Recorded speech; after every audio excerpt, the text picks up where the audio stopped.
des questions à la nature, j'essaye de savoir en faisant une œuvre qui soit belle.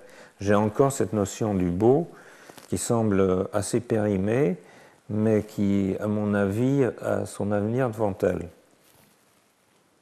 Comme la peinture. On m'a dit, mais c'est de la sculpture. Quelqu'un m'a dit, mais c'est de la sculpture.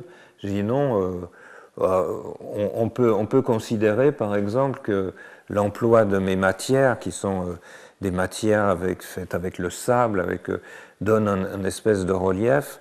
Mais j'ai besoin de ce relief et en même temps du plan. C'est-à-dire, c'est un peu yin-yang. C'est-à-dire, il faut un relief, une densité de matière pour laisser après la part à une non-matière qui, justement, qui est une forme de vision infinie, si vous voulez, et par cette vision infinie qui est l'aplat, par exemple, monochrome, ou un aspect très...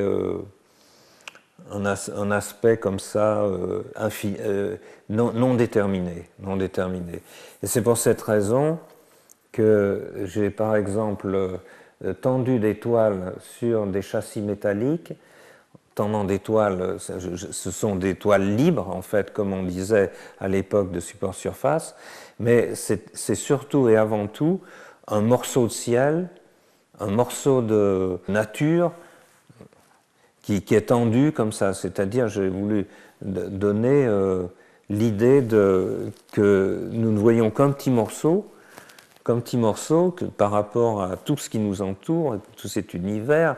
Et donc, j'ai volontairement tendu une toile comme ça, avec le nylon sur un châssis métallique, avec un vide entre le châssis métallique et la toile, disant c'est un morceau découpé dans ce que l'on voit, que ce soit l'espace infini du ciel ou un morceau de la nature où notre regard s'est posé.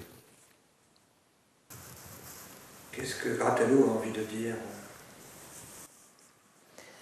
Ben, Grattalou n'a pas envie de conclure. Il n'a pas envie de conclure, parce qu'il sait qu'il ne conclura jamais. Et il a seulement envie de dire si mes toiles sont un plaisir pour vous, à ce moment-là, j'ai tout gagné. Parce que je crois que l'artiste ne